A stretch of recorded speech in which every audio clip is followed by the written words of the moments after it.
Достар, сәлем, Дарику каналына қош келдіңіздер. Бүгін мен яблочный пирог жасайтын боламын. Өте дәмді, нәзік болып шығады. Бұл классикалық шарлотканың рецепті емес.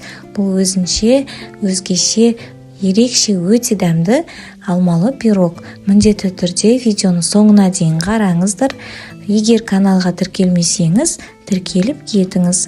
Барлық керек ингредиенттер осы видеоның астында болады. Бізге ұн, еріген сары май, қаймақ және ванильді қант разрыхлитель керек болады. Ең алдымен ыдысқа біздің құрғақ ингредиенттерімізді біріктіріп, барлығын жақсылап араластырып аламыз. Одан кейін қаймақ қосамыз. Еріген майымызды құямыз. Енді жақсылап лопатканың көмегімен араластырамыз. Қолымызбен араластырудың қажеті жоқ. Осылай лопатканың көмегімен де араластырып, біріктіріп алуымызға болады. Одан артық ұн қосудың қажеті жоқ. Біздің қамырымыз қолға жабысқыш, өте жұмсақ болып шығуы қажет. Міне достар, бізде осындай қамыр шығады. Енді қамырды әзірше қоя тұрамыз. Енді алманы алып, жуып тазалап алдым. Менде осындай орташа көлемдегі қышқылдау алмалар. Достар, желательно қышқылдау болғандары дұрыс, себебі тәтті болса, пирогымыз тым тәтті болып кетуі мүмкін. Енді алманы сыртын ашып, осылай майдалап турап аламыз. Енді формаға пергаментті төсеп, біздің қамырымызды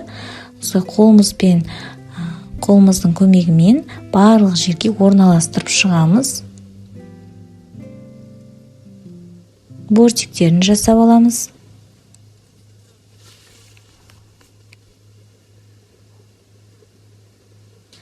Енді вилканың көмегімен осылай түзеп жіберсеңіздер болады. Енді біздің алмаларымызды жақсылап барлығын қойып шығамын. Алманы қойып шыққаннан кейін бізге құймасын жасап алу керек. Ол үшін қаймақ, ұн, қант және жұмыртқа қажет болады. Ыдысымызға жұмыртқа мен қантты біріктіріп, жақсылап араластырып аламыз. Аздап қант ерігенше араластырамыз. Міне осылай аздап еріді. Енді үстіне қаймақ қосамыз. Біріктіріп араластырып аламын.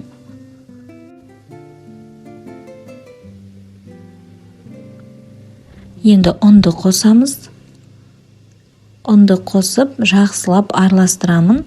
Бізде түйіршіктер қалмау керек. Барлығын жақсылап араластырып аламыз. Енді біздің алмамыздың үстіне құймамызды құямыз. Осылай барлық жеріне құйып шығамын. Осылай түзеп жіберсеңіздер болады. Енді пирогымызды қызып тұрған 180 градустағы пешке 40-45 минутқа пісіріп аламыз. Міне достар, пирогымыз пісіп шықты. Мен формадан алып, тарелкаға салдым. Пирогымызды әбден суытып алуымыз керек. Пирог суығаннан кейін бетіне қалауыңызша қант ұнтағын осылай сеуіп шықсаңыздар болады. Енді ұсынсаңыздар болады. Достар, кесіп көрейік. Пирог жұмсақ болып шығады. Бұл пирогтың ерекшелігі біздің песочный тестамыздың үстінде өзінің ерекше дәмі бар алмамыз бар және қаймақтан жасалған заливкамыз өте нәзік дәм беріп тұрады. Жасап көріңіздер, сөзбен жеткізу мүмкін емес, өте дәмді болып шықты. Міндетті түрде рецепт сақтап алыңыздар. Егер менің видеом сіздерге ұнаса, каналға тіркеліп, лайк басып кетіңіздер. Астарыңыз дәмді болсын.